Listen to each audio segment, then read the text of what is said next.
नमस्कार, मैं हूं अश्विन शर्मा और आप देख रहे हैं न्याय टीवी।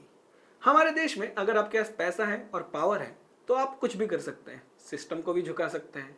आप पुणे का रोड एक्सीडेंट केस ही देख लीजिए, जहां पर 15 घंटे के अंदर जमानत मिल जाती है और कोई भी कॉन्सिक्वेंसेस का सामना तो नहीं करना पड़ेगा।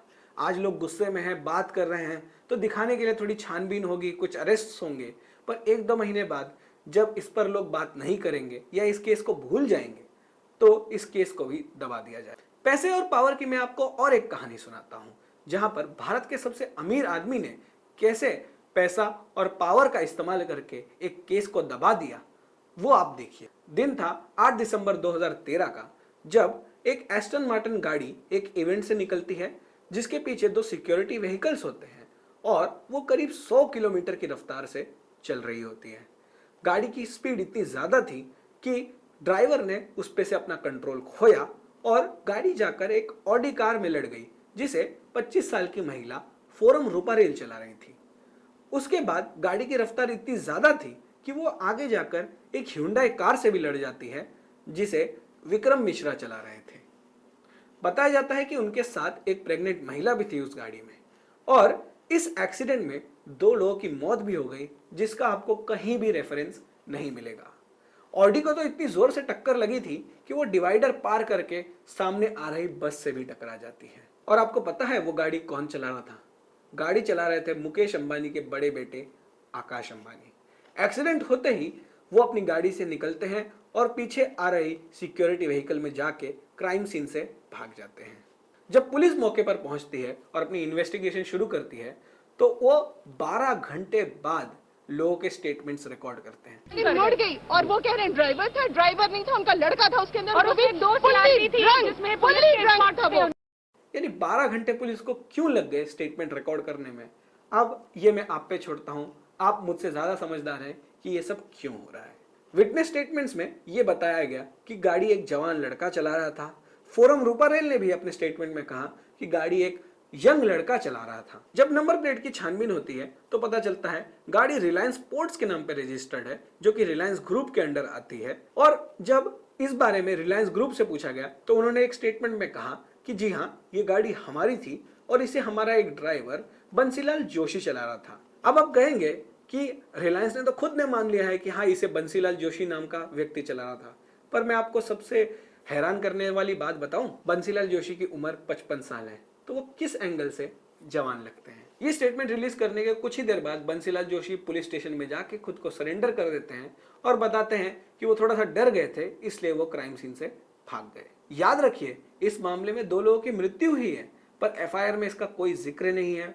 और एफआईआर में तो बस इतना बताया गया है कि कुछ लोगों को मामूली चोटें आई हैं, जो कि अब ठीक है। घोटाला का सिलसिला यहीं खत्म नहीं होता। जो इंडियन मीडिया हर छोटी चीज का बखेड़ा बनाती है, हर छोटी न्यूज को कवर करती है, उसने इस न्यूज को कवर तक नहीं किया। कुछ रिपोर्ट्स आए थे, कुछ आर्टिकल्स छपे, कुछ वीडियोस आए, पर कुछ दिनों बाद इन आर्टिकल्स को और इन वीडियोस को रिमूव कर दिया गया। जब लोगों ने इन चीजों को नोटिस की तो इन आर्टिकल्स को फिर से पब्लिश किया गया, बस थोड़ा एडिट करके, जहां पर रिलायंस ग्रुप का नामो निशान इन आर्टिकल्स में नहीं था। कहीं भी ये नहीं बताया गया कि यह गाड़ी रिलायंस ग्रुप के अंडर रजिस्टर्ड थी, या रिलायंस ग्रुप का कोई रेफरेंस तक नहीं इस्तेमाल किया गया। यानी खुलेआम इमेज को बचाने की कोशिश की जा रही थी। अब बंसीलाल जोशी, जो कि खुद को सरेंडर किए, उनके ऊपर भी पुलिस कोई कार्रवाई नहीं करती और यह कहती है कि उनके स्टेटमेंट्स मैच नहीं कर रहे और उन्हें और इन्वेस्टिगेशन करने की जरूरत है।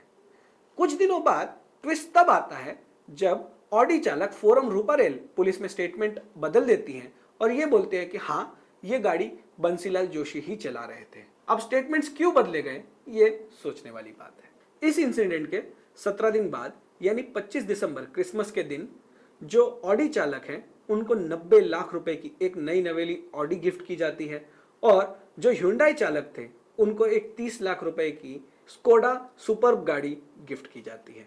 जब फोरम रूपारेल से इस बारे में पूछा गया तो उन्होंने बताया कि ये गिफ्ट तो उनको उनकी इंश्योरेंस कंपनी से मिला है। पर जब इंश्योरेंस कंपनी से ये क्लेम वेरीफाई किया गया तो इंश्योरेंस कंपनी ने कहा कि उन्होंने ऐसा कोई गिफ्ट नहीं दिया है।